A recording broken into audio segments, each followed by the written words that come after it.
할렐루야. 오늘도 영상으로 예배를 드리게 되었습니다. 따라서 여러분들이 성전에 나와서 예배를 드리실 때보다 더 집중하시고 특별히 끝까지 경건한 자세를 유지해 주시기를 당부드립니다. 오늘도 귀한 주일 예배 동참하신 여러분 진심으로 환영하고 축복합니다. 우리 좌우에 있는 식구들에게 혹은 스스로에게 인사하겠습니다. 오늘도 예배 승리합시다. 하나님은 영이시니 예배하는 자가 성령과 진리로 예배할지니라 하셨습니다. 이제 여러분 모두를 성부와 성자와 성령의 이름으로 진심으로 예배 초대합니다. 다 같이 자리에서 일어나셔서 신앙 고백하심으로 주일 예배 시작하겠습니다. 전능하사 천지를 만드신 하나님 아버지를 내가 믿사오며 그 외아들 우리 주 예수 그리스도를 믿사오니 이는 성령으로 잉태하사 동정녀 마리아에게 나시고 본디오 필라도에게 고난을 받으사 십자가에 못 박혀 죽으시고 장사한 지 사흘 만에 죽은 자 가운데서 다시 살아나시며 하늘에 오르사 전능하신 하나님 우편에 앉아 계시다가 저르러서 산자와 죽은 자를 심판하려 오시리라. 성령을 믿사오며 거룩한 공예와 성도가 서로 교통하는 것과 죄를 사하여 주시는 것과 몸이 다시 사는 것과 영원히 사는 것을 믿사옵나이다. 아멘. 자리에 앉으셔서 찬송가 34장을 부르시겠습니다.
오늘은 오은혜 집사님 우리를 대신해서 기도하겠습니다. 다 같이 기도하시겠습니다.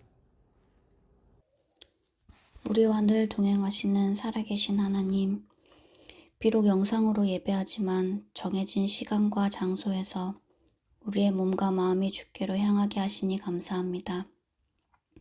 주님, 지금은 전 세계가 코로나로 인해 많은 사람이 죽고 있고 그 죽음과 감염의 공포로 제한된 상황 속에 살면서 두려움과 걱정으로 가득 차 있습니다. 우리에게 닥쳐있는 이 모든 것이 주님의 계획 가운데 있음을, 또한 주님만이 이 상황을 해결해 줄 수 있는 유일한 분임을 믿고 하루빨리 안정되길 소망합니다. 특별히 사순절 기간을 맞아 우리의 더러운 죄를 고백하고 모든 걸 내려놓고 용서받기 원합니다.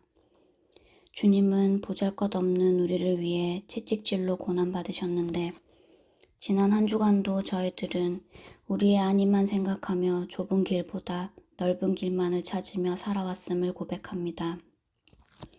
우리의 죄를 위해 독생자를 보내시고 십자가에 피 흘리신 주님을 더욱 묵상하며 그 은혜를 헤아려 보는 시간이 되게 하시고 무뎌져 있는 우리 마음속에 다시금 뜨거운 보혈의 능력을 부어주옵소서.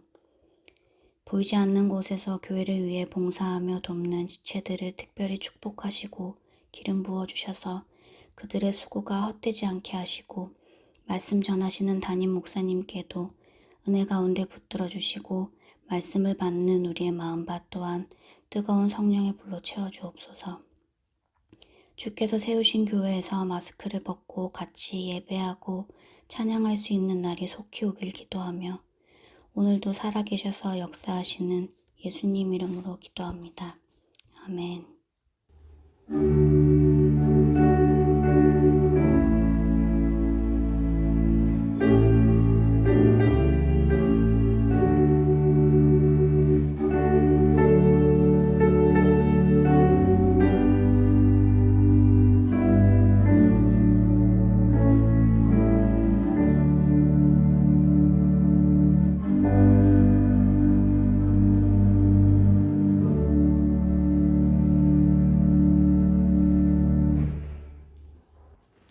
오늘 우리에게 주시는 하나님 말씀은 누가복음 9장 46절에서 56절입니다. 말씀을 봉독할 때는 다 같이 자리에서 일어나셔서 다 같이 합독으로 성경을 읽도록 하겠습니다. 46절 다 같이 읽겠습니다. 제자 중에서 누가 크냐 하는 변론이 일어나니 예수께서 그 마음에 변론하는 것을 아시고 어린아이 하나를 데려다가 자기 곁에 세우시고 저에게 이르시되 누구든지 내 이름으로 이 어린아이를 영접하면 곧 나를 영접함이요 또 누구든지 나를 영접하면 곧 나 보내신 이를 영접함이라. 너희 모든 사람 중에 가장 작은 그이가 큰 자니라. 요한이 여짜오되 주여 어떤 사람이 주의 이름으로 귀신을 내어 쫓는 것을 우리가 보고 우리와 함께 따르지 아니하므로 금하였나이다. 예수께서 가라사대 금하지 말라. 너희를 반대하지 않는 자는 너희를 위하는 자니라 하시니라. 예수께서 승천하실 기약이 차감해 예루살렘을 향하여 올라가기로 굳게 결심하시고 사라들을 앞서 보내심에 저희가 가서 예수를 위하여 예비하려고 사마리아인의 한 촌에 들어갔더니 예수께서 예루살렘을 향하여 가시는 고로 저희가 받아들이지 아니하는지라.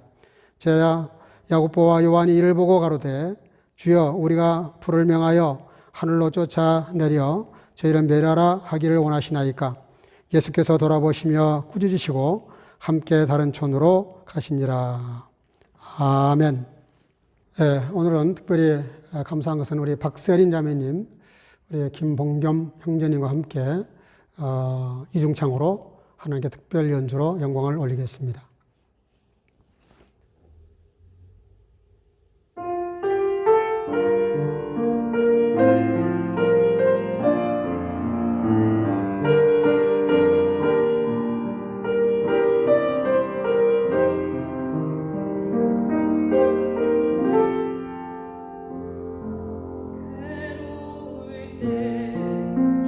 주님의 얼굴 보라 영화의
아멘.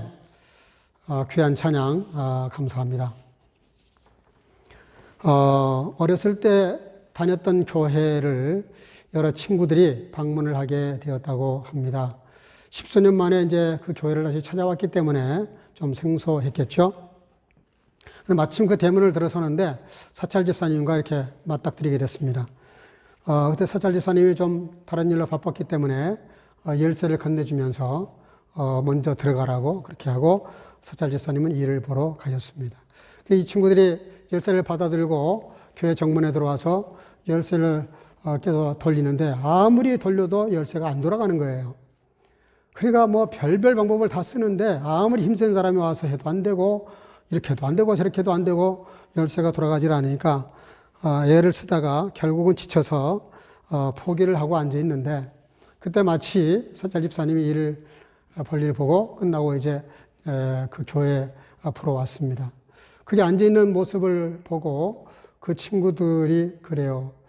집사님, 우리가 아무리 열쇠를 열라 그래도 열쇠가 열리질 않는다고. 그러니까 그 집사님이 아차 싶었다는 듯이 이렇게 말을 합니다. 아내가 정말 미안하다고. 원래 우리 교회 문은 항상 열려 있는데 깜빡 모르고 그 얘기를 안 해줬네요. 그러면서 오더니 그냥 문을 휙 열고 들어가는 거예요. 원래 열려 있었던 문이니까 열쇠를 껴서 열려고 해도 열쇠가 안 돌아갔겠죠. 그러면 그냥 한번 열고 들어라도 가봤어야 되는데 그것조차도 하지 않고 열쇠를 열고 들어가라니까 열쇠를 가지고 열려고만 집중을 하다 보니까 그런 황당한 일이 벌어진 것이죠. 우리 그리스도인들이 종종 그렇게 살 때가 있습니다. 사실은 예수님께서 이미 2000년 전에 하나님의 나라의 문을 여셨습니다. 성소와 지성소를 가리고 있던 그 막을 다 치우셨습니다. 그래서 누구나 예수님 이름을 의지하면, 믿으면, 또 구원받은 자가 되면 다 천국에 들어갈 수 있는 건데 사람들이 그거를 잘 몰라서 여전히 문 밖에서 문을 열려고 돌을 닦아보기도 하고 철학도 해보고 사상을 접해보기도 하고 많은 수고들을 하고 또 구약 성도들은 율법을 지켜서 들어가 보려고 무진내를 썼지요. 사실은 2000년 전에 예수님께서 이미 문을 다 열어 놓으신 겁니다. 성경에 보면은 야곱이라는 분이 나오는데 근데 이 야곱이라는 분을 가만히 보면 전형적인 어떤 스타일이 있는데요. 이분은 평생 살면서 세 가지 목표를 놓고 살았던 것 같은 그런 느낌이 옵니다. 어떻게 보면 자기 뜻을 거의 다 이루기는 이룬 것 같습니다. 형님의 명분도 뺏었고 또 자기가 좋아하는 여인과 결혼도 했고 또 부를 이루었으니까 거의 이룬 것 같습니다. 근데 그가 이제 고향으로 돌아가기 위해서 엄청난 양떼를 거느리고 또 식솔들을 데리고 가는데 약복강에 왔을 때 다 강을 건너는데 스스로는 건너지를 못합니다. 얼마나 그때 그 마음이 고통스럽고 불안하고 초조하고 또 자신의 모습이 초라했을까요? 자기가 그렇게 원했던 장자의 명분을 뺏었는데 그 뺏은 것을 한 번도 누리지도 못하고요. 써먹지도 못해요. 그리고 이제 약복강 나루터에서 천사와 씨름했다는 말씀을 제가 몇 주 전에 전한 적이 있습니다. 여러분들, 야곱이 그 약복강에서 뭘 깨달았을까요? 자기가 아무리 애를 쓰고 노력을 해도 안 된다는 걸 깨달은 거예요. 안 되는 게 있다는 걸 깨달은 거예요. 근데 그때 그 약복강 나루터에서 자기 환도뼈가 위골될 정도로 기도하고 나서 이게 무슨 얘기입니까? 기도했다는 말은 하나님과 소통했다는 뜻이고요. 그리고 환도뼈가 위골됐다는 말은 자기가 철저히 깨졌다는 뜻입니다. 그래서 너의 이름을 다시는 야곱이라 하지 마라. 이제부터는 이스라엘이라고 해라. 하나님과 겨뤄서 이겼다는 뜻이 있는데요. 자기의 뜻이나 이성을 다 내려놓고 하나님의 의지와 뜻과 능력으로 살게 되는 그 야곱이라는 이름을 버리라는 거예요. 그러니까 육신적으로 판단하고 행동했던 사람들을 버리라는 뜻이죠. 그래서 결국은 야곱이 거기서 서로 거듭나는 그런 모습을 보게 됩니다. 오늘 본문은 예수님께서 굉장히 심각한 말씀을 하세요. 내가 고난받으려고 예루살렘에 올라가야 되겠다. 그런 말씀을 하셨어요. 그런데요, 이런 말씀을 하셨는데, 이 심각한 말씀을 하셨는데, 오늘 본문 46절에서 48절을 보면 이렇게 말씀을 기록하고 있습니다. 제자 중에서 누가 크냐 하는 변론이 일어나니 예수께서 그 마음에 변론하는 것을 아시고 어린아이 하나를 데려다가 자기 곁에 세우시고 저에게 이르시되 누구든지 내 이름으로 이 어린아이를 영접하면 곧 나를 영접하며 또 누구든지 나를 영접하면 곧 나 보내신 이를 영접함이라. 너희 모든 사람 중에 가장 작은 그이가 큰 자니라. 여러분, 이스라엘이라고 하는 이름이 얼마나 존귀한 이름입니까? 야곱이 그렇게 해서 얻은 이름이지만 이스라엘은 선택받은 민족입니다. 절대자로부터 선택받은 민족. 이 지구상에 거의 200여 종족이 살고 있지만 어느 민족도 받지 못한 특권입니다. 그 엄청난 특권을 받았는데 이스라엘 사람들이 왜 이렇게 불행한 존재로 떨어졌을까요? 왜 이 이스라엘 사람들이 하나님의 아들 예수 그리스도, 자기들을 구원하러 오신 그분을 십자가에까지 몰고 올라가서 못을 받게 만들었을까요? 한마디로 말하면 그들의 영적 무지와 자만심과 교만입니다. 자기의 행위로 의로워질 수 있다고 하는 자만심, 교만, 무지, 이게 만들어낸 결과죠. 근데 더 안타까운 것은 예수님을 따라다니고 있는 제자들에게도 똑같은 문제가 있었습니다. 예수님께 직접 배우고 교훈을 받고 가르침을 받는데 그분의 삶을 눈으로 보면서도 그분의 진리와 말씀을 들으면서도 여타의 이스라엘 사람들과 다를 바가 거의 없었어요. 은근히 마음속에 뭐가 있냐면 우리 12명 중에서 누가 에어스테가 될 거냐. 예수님이 이스라엘을 로마로부터 독립을 시키면 누가 오른쪽 왼쪽에 앉을 거냐. 이 궁리라고 있었거든요. 말은 안 했지만 속으로는 다 그 생각을 가지고 있었어요. 누가 더 크냐. 근데요, 이제는 아예 내놓고 얘기합니다. 오늘 보니까 예수님이 지금 십자가를 지시기 위해서 예루살렘에 올라가시겠다고 굉장히 엄중한 말씀을 하셨는데 이 와중에 아예 노골적으로 내놓고 싸우는 거예요. 누가 크냐 이거예요. 누가 에어스테냐 이거예요. 예수님께서 너무 안타까우셔서 시청각 교육을 하셨습니다. 어린아이 하나를 불러다가 옆에 앉히셨어요. 보라는 거죠. 옆에 앉히셨습니다. 그리고 말씀하시기를 뭐라고 말씀하시냐면은 크고자 하느냐? 누가 그렇게 큰가 그렇게 관심이 있고 거기에 그렇게 중요하냐? 하나님의 나라는 이 어린아이처럼 받들지 않으면은 결단코 들어갈 수도 없지만 하나님의 나라는 이 어린아이처럼 자기를 낮추는 그 사람이 가장 큰 사람이다. 그런 말씀을 하셨어요. 사실 예수님께서 지금 이런 말씀하고 계실 때가 아니거든요. 근데 제자들의 생각이 예수님을 따르면서도 여전히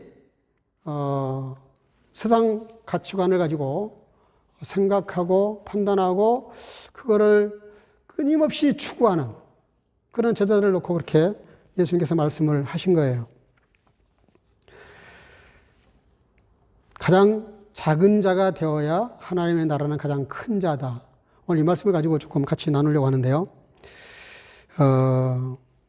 그런 신앙을 갖게 하시려고 오늘 몇 가지 단계를 예수님께서 거치십니다. 49절 50절에 보면 이런 말이 나와요. 요한이 여짜오되 주여 어떤 사람이 주의 이름으로 귀신을 내어 쫓는 것을 우리가 보고 우리와 함께 따르지 아니함으로 금하였나이다. 예수께서 가라사대 금하지 말라. 너희를 반대하지 않는 자는 너희를 위하는 자니라 하시니라. 예수님 당시 때 예수님과 함께 제자들처럼 다니지는 않았는데 예수님의 이름을 빌려서 힘을 빌려서 귀신을 쫓아내는 사람들이 있었어요. 그 역사는 지금도 마찬가지입니다. 우리가 정말 예수님을 믿으면 예수님 이름으로 얼마나 약한 귀신도 쫓아낼 수 있고 병든 자에게 손을 얹어서 기도하면 나을 수도 있습니다. 저도 목회할 때 가끔 그런 역사가 나타나요. 그런데 이런 역사가 있는데 아마 그 제자들이 그 예수님과 같이 하지 않으면서 예수님의 이름으로 그 능력을 행하는 사람을 보고 무슨 생각이 들었는지 찾아갔던 것 같아요. 그리고 당신이 정말 이 역사를 계속 쓰고 싶으면 우리와 같이 다니자. 이렇게 제의를 했는데 거절한 것 같습니다. 그래서 그 전후 사정을 예수님께 이렇게 말씀을 드렸더니 그 말씀을 드리면서 뭐라고 말하냐면 그렇게 하지 마라. 앞으로는 예수 이름으로 귀신도 쫓아내지 말고 예수 이름을 사용하지 마라. 요즘 무슨 특허 내고 특허를 허락 없이 쓰지 말라. 이런 식의 말을 한 것 같아요. 예수님께서 오늘 의외의 말씀을 하셨습니다. 너희를 반대하지 아니하면 우리와 같은 쉽게 말하면 편이다. 그런 말씀을 하셨어요. 오히려 그것이 나와 너희들의 사역을 돕는 자다. 그렇게 말씀을 하셨습니다. 여러분, 우리가 종종 나와 같지 않는 사람에 대해서 용납하지 못하는 그런 아집이라는 게 소위 있습니다. 그리고 나와 같지 않으면 이상하게 판단을 하려고 그래요. 좀 더 나가면 정죄하려고 그래요. 그리고 함부로 대합니다. 그리고 심하면 적으로 돌리고 배척을 하고 공격을 합니다. 지금 우리나라 모든 사회 구성원들이 거의 편이 갈라져 있는 것 같아요. 오른쪽, 왼쪽. 교회마저도 요즘은 그렇게 갈라져 있는 것 같습니다. 여러분, 예수님께서 십자가에 죽으신 장소가 예루살렘 도성 안에 있는 성전이 아닙니다. 성전 밖 영문 밖이었어요. 성전 밖 골고다 언덕이었습니다. 이게 무슨 의미가 있습니까? 예수님은 물론 예수님을 믿는 저와 여러분들을 위해서 오셨지만 엄밀히 말하면 예수님은 죄인을 위해서 오셨습니다. 이미 우리가 예수를 믿고 있는 저와 여러분들을 위해서 물론 이미 죽으셨어요. 그러나 더 우리가 깊이 헤아려야 될 부분은 나와 같지 않는 부류의 사람들, 조금 더 심하게 말하면 나를 반대하는 사람들, 더 심하게 말하면 나를 핍박하는 사람들, 그런 죄인들을 위해서 오셨다고요. 예수님이 예루살렘을 왜 올라가십니까? 사람들을 다 멸절시키고 멸망시키고 심판하시려고 오신 게 아닙니다. 그들을 위해서 죽으려고 올라가시는 거예요. 살리려고 올라가시는 겁니다. 저들은 무슨 생각을 하고 있냐면 굉장히 단세포적인 생각을 해요. 나와 같지 않으면 다 배척을 합니다. 다 잘라내요. 포용할 줄을 몰라요. 끌어안을 줄을 몰라요. 그래가지고 어떻게 전도를 하고 선교를 하겠습니까? 전도와 선교의 정신은 나와 같지 않음을 그가 문제가 있고 죄가 있으면 더욱 주님의 사랑으로 다가가려는 것이 그게 전도거든요. 그래서 히브리서 기자는 뭐라 그러냐면은 우리가 다 같이 영문 밖으로 나가자 그렇게 말을 해요. 예수님도 영문 밖으로 나가셨으니까 저와 여러분들도 영문 밖으로 나가자 그렇게 권해요.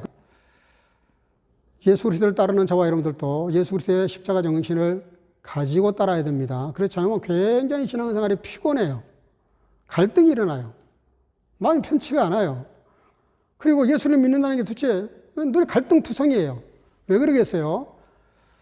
예수님을 따른다면 예수님과 같은 생각을 가져야 되고 예수님을 따르기를 원한다면 예수님의 삶을 우리가 어느 정도라도 비록 한두 가지라도 담아야죠. 뭔가 들어맞는 부분이 있어야 우리가 주님을 따라갈 수 있죠. 이스라엘 사람들이 예수님을 배척을 했는데요. 왜 배척하는지 아십니까? 특별히 이스라엘 사람들 중에서 바리새인들, 그들은 외국 군대가 쳐들어왔을 때 성전을 떠나지 않고 성전을 끝까지 사수하고 지킨 사람들입니다. 우리나라에도 그런 교파가 하나 있어요. 신사참배 때 절대 목숨 걸고 신사참배 안 하고 끝까지 성전을 지킨 사람들이 있습니다. 죽으면 죽으리라 그러고 끝까지 신앙의 절개를 지킨 분들이 많이 있어요. 근데요, 이분들이 조심해야 될 게 하나 있습니다. 그 성전을 지켰다는 것 때문에 당시에 그것이 무서워서 도망갔던 에센파, 그리고 그 권력에 빌붙어서 아부를 했던 사두개파 사람들, 그들을 보는 바리새인들 눈에는 다 쓰레기 같은 사람들이에요. 다 변절자들이에요. 그래서 그들은 그 신앙의 긍지와 자부심이 하나님을 더 의지하고 영광 돌리는 쪽으로 갔으면 좋았을 텐데, 바리새인이라는 그 말을 우리식으로 옮겨 담으면 이런 뜻입니다. 우리는 따로 구별된 그룹이다. 우리는 구별된 사람들이다. 그거였어요. 거룩이라는 뜻과 같은 뜻입니다. 거룩도 무슨 뜻이냐면 분리된 자라는 뜻이에요. 이렇게 따로 분리된 사람들.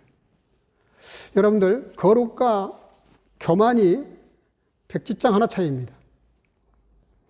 어디서 결판이 나냐면 그렇게 따로 구별된 사람인데 하나님을 의존하고 자기를 낮추고 겸손하게 누군가를 섬기면 그건 거룩이에요.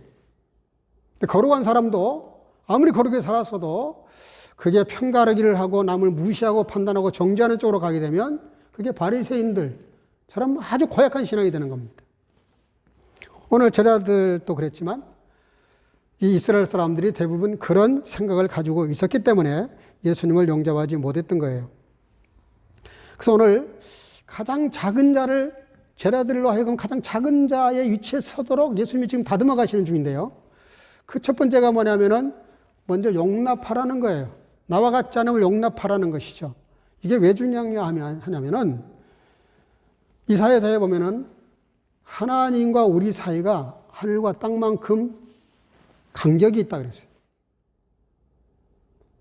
제가 옛날에 블로그를 전도를 하기 위해서 운영을 했는데 그때 그 블로그 제목이 하늘과 땅이었습니다. 지금도 하늘과 땅 치면은 제 블로그가 뜹니다. 제가 그렇게 붙인 이유가 있어요. 하나님과 우리 인간의 간격은 마치 저 높은 끝도 없는 하늘과 이 땅만큼이나 간격이 멀다. 이거를 하나로 만드는 것, 그것을 위해서 예수님이 오셨거든요. 그것을 하는 것이 천교고 전도고 목회거든요. 제가 여러분들에게 설교하거나 여러분들에서 기도할 때 늘 그 흐름은 딱 하나입니다. 어떻게 이 하늘과 땅만큼이나 벌어진 하나님과 인간과의 관계를 좁힐 것이냐. 제 설교의 초점도 늘 거기에 맞춰져 있고 제 기도의 주제 내용도 그것입니다. 어떻게 하면 성도님들이 하나님과 간극을 좁힐 것이냐 하는 거예요. 어떻게 그 소통을 잘할 것이냐 하는 거예요. 가장 작은 자가 되어야 그래야 가장 큰 하나님의 나라의 존귀한 존재가 되는 것인데 우리는 자꾸 큰 자만 되려고 해요. 그렇게 되기 위해서 자격을 갖추는 거에 대해서는 관심도 없어요. 무조건 큰 자가 되려고 그래요. 성경은 오늘 예수님은 그 부분을 지금 이렇게 코리기어렌하는 것이죠.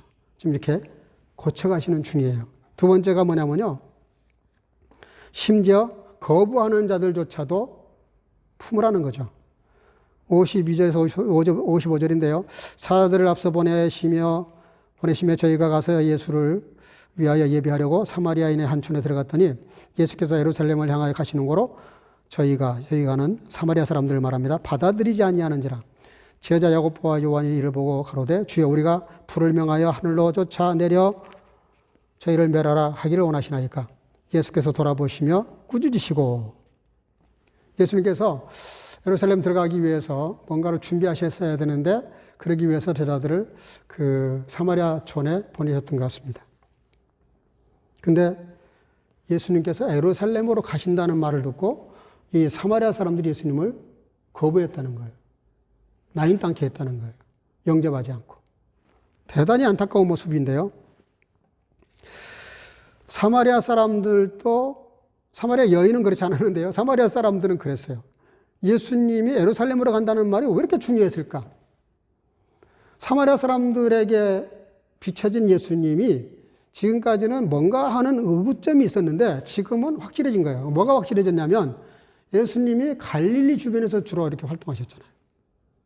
쉽게 말하면은 그때 당시에 하류층, 가난한 자, 없는 자, 소외된 자들, 거의 이방인 취급받았던 어촌 사람들과 같이 생활하실 때는 사마리아 사람들이 동병상련이라 그러죠. 거의 비슷한 감정을 느꼈던 것 같아요. 그래서 혹시 예수님이 우리에게도 또 사마리아성의 그 여인 이야기도 들은 바가 있기 때문에 혹시 우리를 이렇게 품지 않으실까 생각을 했던 것 같아요. 근데 예루살렘을 올라가신다 그러니까 무슨 생각을 하냐면 우리가 알고 있었던 유대인들과 별반 다르지 않구나. 이렇게 판단해버린 거예요. 속단해버린 거예요. 예수님 예루살렘 올라가신 이유가 뭡니까? 진짜 예루살렘처럼 그렇게 하려고 가신 게 아니잖아요. 십자가에 죽으시려고 가시는 거잖아요. 고난받기 위해서 가시고 그들을 건지기 위해서 그들을 살리기 위해서 죽으러 가시는 거잖아요. 근데 그거 내막을 모르니까 예루살렘으로 가신다는 말을 듣는 순간 딱 판단하고 끝. 예수님도 별 볼일 없는 사람이야. 이렇게 판단하고 거부한 겁니다. 그때 요한이 뭐라 그러냐면 예수님께 제의를 해요. 예수님, 우리가 불을 명하여 하늘로 쫓아 하늘로부터 불이 떨어져서 이 말이에요. 떨어져서 그들을 확 그냥 불로 멸망시켜버리라고 그렇게 하기를 원하십니까? 라고 예수님께 굉장히 충성된 마음으로 이렇게 여쭤봐요. 예수께서 그 앞에 말씀하실 때는 점잖게 권면하셨습니다. 큰 자가 되고 싶으냐? 작은 자가 되라. 그가 가장 큰 자라고 다 일렀어요. 지금은 뭐라 그러셨냐면 야단을 치셨어요. 꾸짖으셨다 그랬어요. 사실은 요한이 한 말이 그렇게 예수님 감정을 상하게 할 말은 사실 아닙니다. 제자니까 예수님을 거부한다니까 충성스러운 마음에서 했겠죠. 예수님이 십자가 지러 가신다 그러니까 베드로가 절대 안 된다고 말렸던 그런 심정과 같은 거죠. 근데 예수님께서 오늘 꾸짖으셨다 그랬어요. 야단을 치셨다 그랬어요. 여러분, 예수님 눈에는 바리새인들과 제자들과의 그 영적 수준이 속된 말로 표현하겠습니다. 도찐개찐이에요. 크게 다르지 않아요. 예수님을 그렇게 따른다면서 그렇게 예수님 말씀을 들으면서 가르침을 받으면서도 별로 다르지가 않아요. 여러분들도 하늘에서 불을 확 끄집어내서 그 사람 머리 위에 때렸으면 좋겠다는 그런 사람이 없기를 바라지만 혹시 없습니까?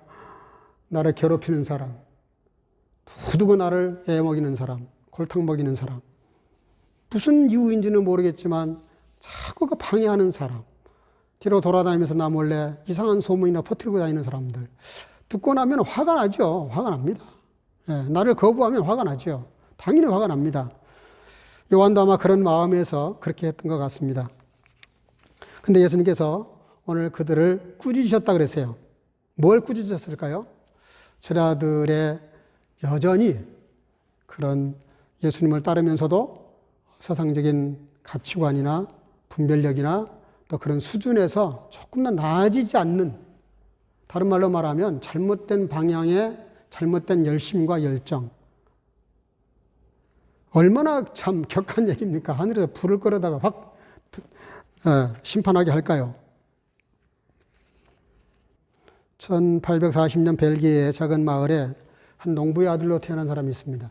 이분이 어쩌다가 예수님을 만났습니다. 예수님 믿게 됐어요. 너무 마음의 은혜가 왔어요. 자기도 예수 모르는 사람들에게 선교해야 되겠다. 그래서 그 선교를 하게 됩니다. 그 하와이 군도에 있는 몰로카이라고 하는 섬으로 선교를 하러 갔어요. 당시에 그 몰로카이 섬은 나병 환자들을 주로 수용하는 섬이었습니다. 제주도의 3분의 1쯤 된다 그래요, 크기가. 우리나라도 그런 지역이 하나 있죠. 근데 이분이 예수님의 사랑을 깨달았기 때문에 그 사랑을 가지고 참 진심으로 이렇게 돌보면서 복음을 전하는데 전혀 먹히지가 않는 거예요. 받아들이려고 하질 않아요. 심지어 뒤에서 수군거려요. 그러면서 그가 전하는 하나님에 대해서, 예수님에 대해서 비웃기까지 해요. 이분이 너무 고민이 되는 거예요. 근데 어느 날 자기들끼리 하는 소리를 들었습니다. 자기가 건강하니까 저러지, 우리처럼 문둥병에 걸려봐. 그러면 과연 저런 소리 할 수 있을까? 그런 말을 들어요. 이분이 갑자기 새벽에 나가 기도하다가 기도의 내용이 바뀝니다. 뭐라고 바뀌냐면, 하나님, 저도 문둥병에 걸리게 해주세요. 그렇게 기도를 해요. 아무리 그렇게 기도하는데 그렇게 기도해도 문둥병에 걸리질 않아요. 더 간절히 기도를 합니다. 말이 됩니까, 여러분들? 어떤 정신 나간 사람이 그런 나 환자를 전도하기 위해서 나에게 문둥병을 달라고 기도할 수 있을까요? 어떻게 보면 오늘 제자들보다 훨씬 더 훌륭한 모습인 것 같습니다. 그러던 어느 날 손등에 이상한 모습이 이렇게 보이기 시작합니다. 나중에 검사를 받아보니까 이분에게도 나병이 생긴 거예요. 이분이 할렐루야 하는 찬양을 부르고 영광을 돌렸다 그래요. 그러고 나서 열심히 복음을 전했더니 그때서야 사람들이 복음을 받아들이더래요. 자기와 같은 병을 가지고 있는 사람이 말을 전하니까, 그 멀쩡하고 건강했던 사람이 문둥병에 걸려가지고 복음을 전하니까 이분들이 잘 받아들이더라는 거예요. 그래서 그 동네가 완전히 복음화가 됐다고 해요. 이분이 그 유명한 1840년에서 1889년까지 살았던 다멘이라고 하는 분인데 1965년 이분을 하와이 주정부에서 이렇게 그 일을 소개해가지고 미국 국회의사당에 이분이 하신 일을 전시를 하게 됐다고 합니다. 여러분, 제가 이 말씀을 소개하는 이유가 무슨 얘기냐면 우리가 누구나 다 하나님 앞에서 존귀한 자로 살기를 원해요. 또 누구나 좀 더 성장하고 발전하고 잘 되기를 바라요. 그리고 하나님 앞에 인정받기를 원합니다. 그런데 중요한 것은 그렇게 살기를 정말 소원한다면 우리들이 생각 자체, 우리의 영 자체, 그리고 삶의 동기와 목적과 이유 자체가 송두리째 바뀌어야 됩니다. 그게 뭐냐면 어린아이가 되는 거예요. 어린아이가. 오병이어 사건 잘 아시죠? 예수님의 설교가 길어지셨습니다. 그러다 보니까 해가 졌어요. 식사 때가 됐는데 근처에 먹을 것이 없어요. 빌립이 와서 물어보죠.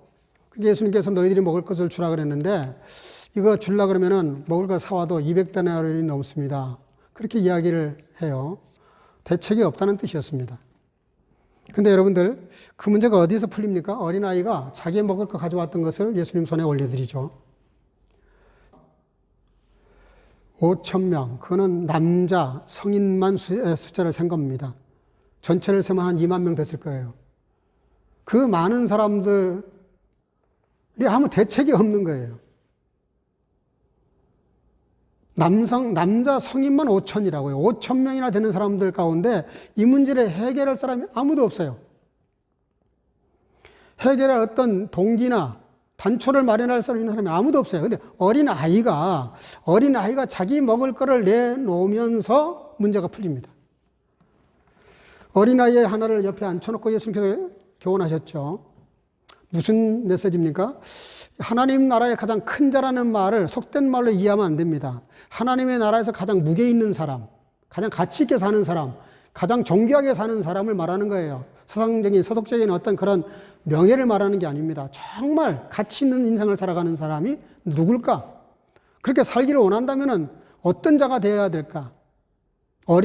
이 어린아이 같이 되지 않으면 안 된다는 것이고, 이 어린아이 같은 자가 하나님 나라에서 큰 자라는 말이 무슨 얘기예요? 그 어린아이처럼 앞뒤 재보지 않고 좌우 돌아보지 않고 주판을 튕겨가면서 컴퓨터 두들겨가면서 계산하지 않고 그냥 단순하게 자기 있는 것을 내어놓는 글자 그대로 바로 실천할 수 있는, 실제할 수 있는, 자기가 생각한 것을 구체적으로 삶으로 옮길 수 있는 행동하는 신앙이죠. 정말 단순한 마음으로 내려놓는 그런 마음이죠. 결론입니다. 고린도서 1장 18절에 이런 말씀이 있습니다. 십자가의 도가 멸망하는 자들에게는 미련한 것이요 구원을 얻는 우리에게는 하나님의 능력이라. 십자가의 도라는 말을 헬라 언어에서는 로고스라는 말로 되어 있습니다. 십자가의 도, 십자가가 가르치는 것, 그런 뜻인데 십자가에 대한 말씀, 그런 뜻이죠. 십자가에 대한 말씀이 도대체 뭘까요? 십자가에 대한 이야기를 하면 사람들이 미련하다고 말한다는 거예요.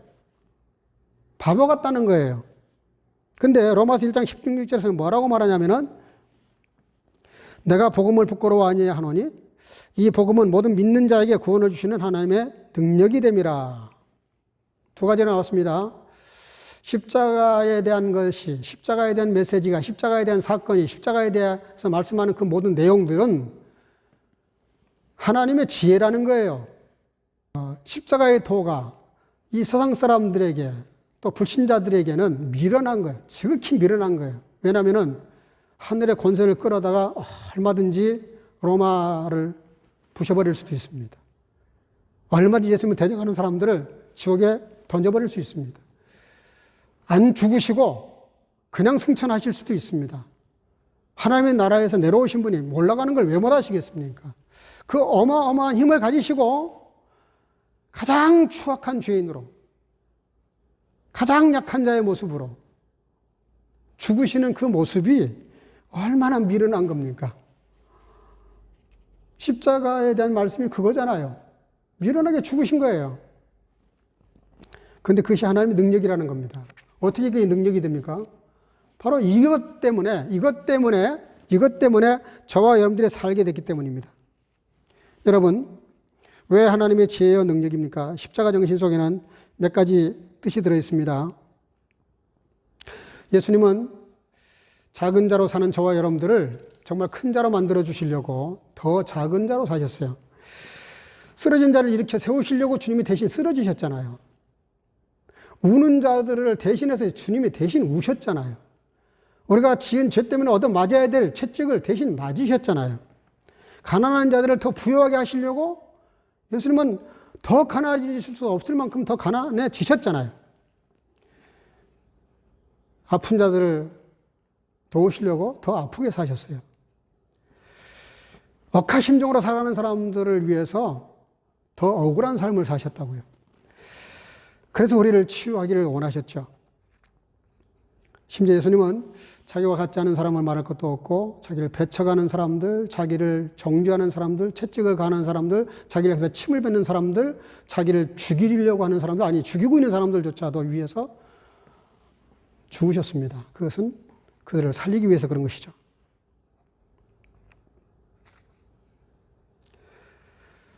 죄인을 살리시려고 예수님은 더 큰 죄인으로 십자가에 오르신 겁니다. 하늘의 불을 끌어내려서 확 불살라 버려도 모자랄 그 지옥 형벌의 불을 예수님이 십자가에서 다 맞으신 거예요. 그 심판을 받으신 거예요. 그래서 대신 심판받았기 때문에 저와 여러분들이 지옥 형벌을, 심판을 피해갈 수 있었던 것이죠. 그게 십자가 정신입니다. 아직도 예수를 믿으면서 그리스도인이라고 말하면서 원수가 보입니까? 미운 자가 보입니까? 싫은 자가 보이고 배척할 사람이 있고 밀어내야 될 사람이 있고 야단을 치고 원수시해야 될 사람들이 보입니까? 대단히 그 사람에게는 미안하지만 아직도 십자가의 정신이 뭔지를 모르는 사람입니다. 정말 십자가의 정신을 깨달았다면, 예수님이 가신 길을 알았다면, 그분이 하신 일이 뭔지를 알았다면, 십자가의 도, 그러니까 하나님의 능력이라는 걸 진짜 안다면 그렇게 할 수 없어요. 이 세상의 가장 위대한 힘은 가장 약하게 보이고 가장 힘없이 보이는, 가장 어리석게 보이는 너를 위해서 내가 죽는, 그게 하나님의 능력이라는 것이죠. 하나님의 능력을 확실하게 깨달아야 됩니다. 어린아이의 특징이 뭡니까? 자기 힘으로 사는 아이들이 아니에요. 늘 부모님을 의존해요. 부모님의 계시기 때문에 든든합니다. 당당한 겁니다. 힘있게 살 수 있는 거예요. 아무리 힘들고 어려도 부모가 옆에 있으면 힘을 냅니다. 신앙이라는 게 뭡니까? 우리가 주님을 의지하는 겁니다. 주님을 의지하고 살면, 주님이 나와 함께 하신다는 걸 깨닫고 산다면 우리가 가장 약한 자가 될수록 좋습니다. 그래야 주님의 힘이 내게 스며들 수 있기 때문이죠. 지금 우리가 사순절 기간을 지나고 있습니다. 사순절이라는 게 뭡니까? 예수님이 십자가를 지시고 부활하시기까지 40일 전부터 우리가 정말 주님이 하신 일이 뭔가를 깊이 기도하자는 거예요.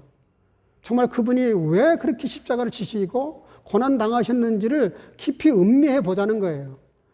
그리고 그분이 그렇게 사신 길에 대해서, 사신 일에 대해서 몇 가지만이라도 나의 삶에서 한번 구체적으로 구체화해 보자는 거예요. 물론 구원, 은혜로 받습니다. 내가 아무것도 하지 않고 믿기만 하면 구원받아요. 그렇다고 그걸로 끝낼 겁니까? 그건 아니죠. 그 은혜로 구원받았다면 그게 억만문제 일이라도 그분의 그 삶을 흠모하면서, 그분의 삶을 생각하면서 말하고, 생각하면서 행동하고, 생각하면서 살아야 되는 게 맞는 거죠. 그것이 정말 구원의 은총을 받은 사람의 삶의 산 간증이죠.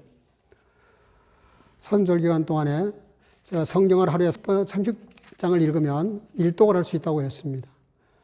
굉장히 어렵게 느껴지십니까? 주님이 나에게 향하신 그 엄청난 뜨거운 사랑에 열정적으로 쓰신 그 연애편지, 하나님의 연애편지, 그걸 우리가 정말 관심을 가지고 읽어보면 하나님이 나를 어떻게 얼마나 사랑하시는지를 깨닫게 돼요.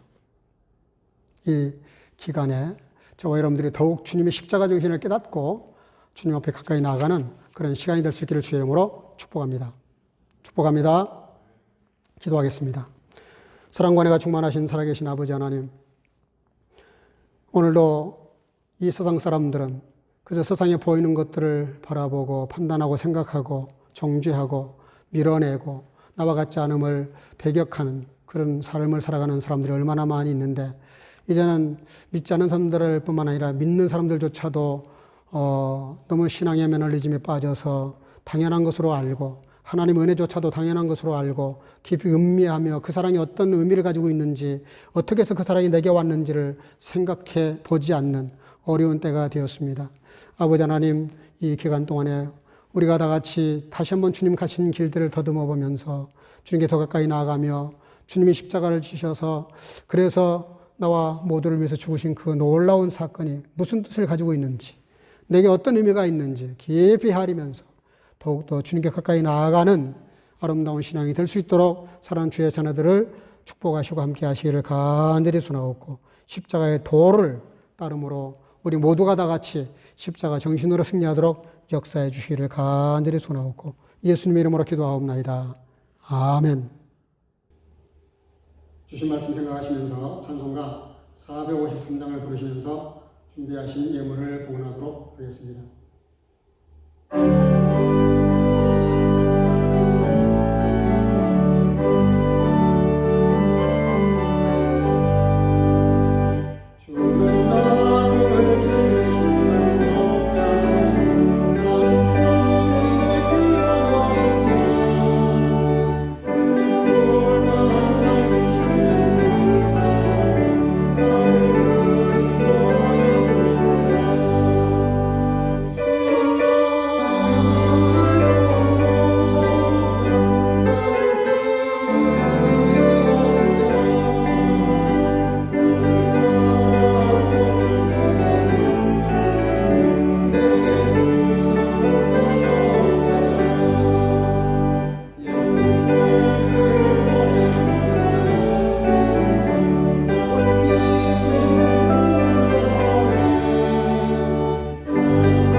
다 같이 드리는 헌금을 위해서 기도하겠습니다. 사랑과 은혜가 충만하신 아버지 하나님, 원래 여러 모습으로 예물을 드렸습니다.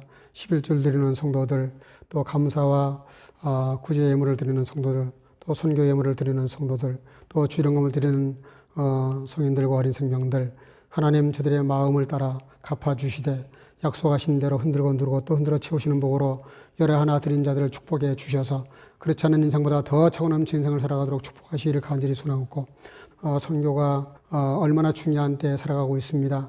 어려운 코로나 시대에 우리가 선교를 위해서 기도하며 전도를 위해서 기도하게 도와주시고, 또 아버지 하나님, 감사가 신앙의 끝이라고 하셨는데 감사는 모든 자들에게 더 큰 감사의 문을 열어주시기를 간절히 소원하옵고, 여러 많은 성도들이 온라인으로 헌금을 드렸습니다. 또 오늘 이렇게 가정에서 예배를 드리며 예물을 드렸습니다. 하나님 다 축복해 주시고 똑같은 복으로 역사하셔서 차고 넘치는 생을 살아가게 부족함이 없도록 축복하시고 함께 하시기를 간절히 소원하옵고, 주령금을 드리는 모든 성도들 이 한 주간도 승리케 하시고 어린 생명들 존귀하게 자라서 부흥의 자랑이 되도록 축복하시기를 원하옵고 예수님의 이름으로 축복하고 기도하옵나이다. 아멘. 몇 가지 안내 말씀을 좀 드리겠습니다. 지금 독일과 베를린의 코로나 숫자가 들쑥날쑥하는 것 같습니다. 여전히 진정이 되고 있지 않는데 특이한 것은 사망자가 너무 많이 나온다는 것이죠. 그래서 아마 3월 7일까지는 록다운이 계속되고 또 3월 1일부터인가요?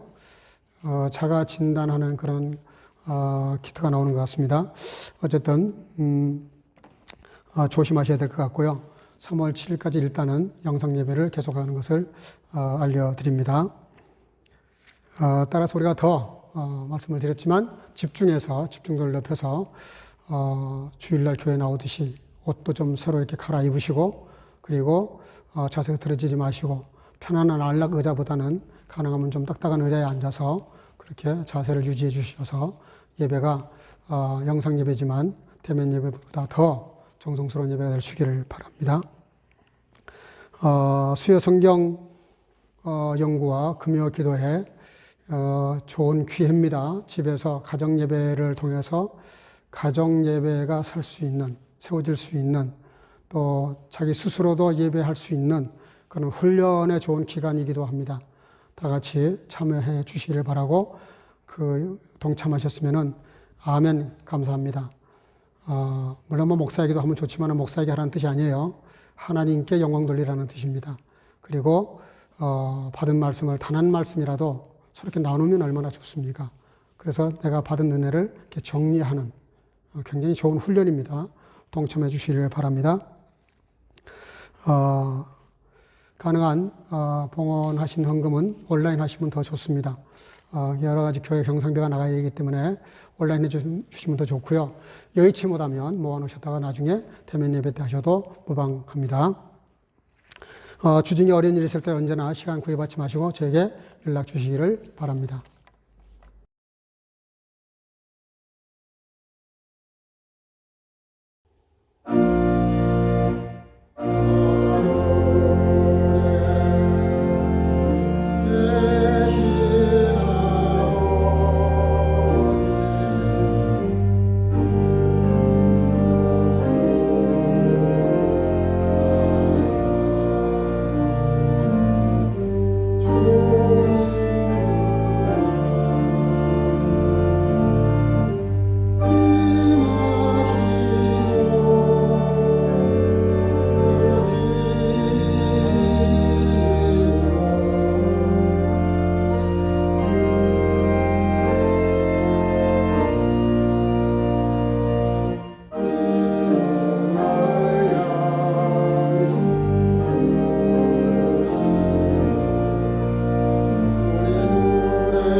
Denn wer der kleinste ist unter euch allen, der ist groß.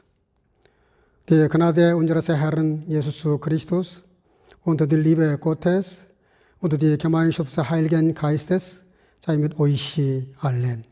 아멘. 모든 사람 중에 가장 작은 그이가 큰 자니라.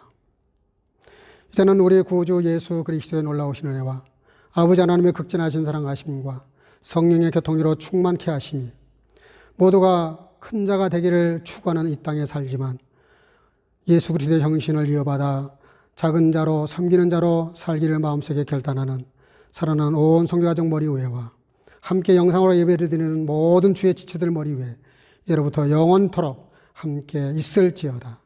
아멘.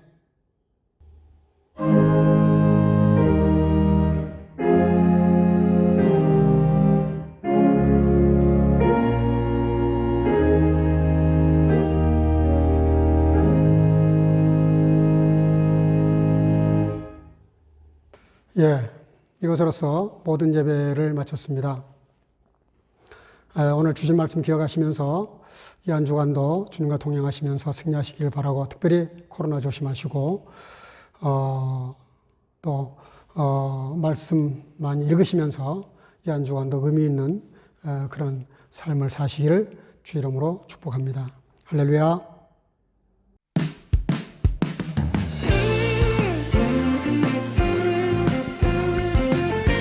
함께 고백할까요? 예수도 알기 원하는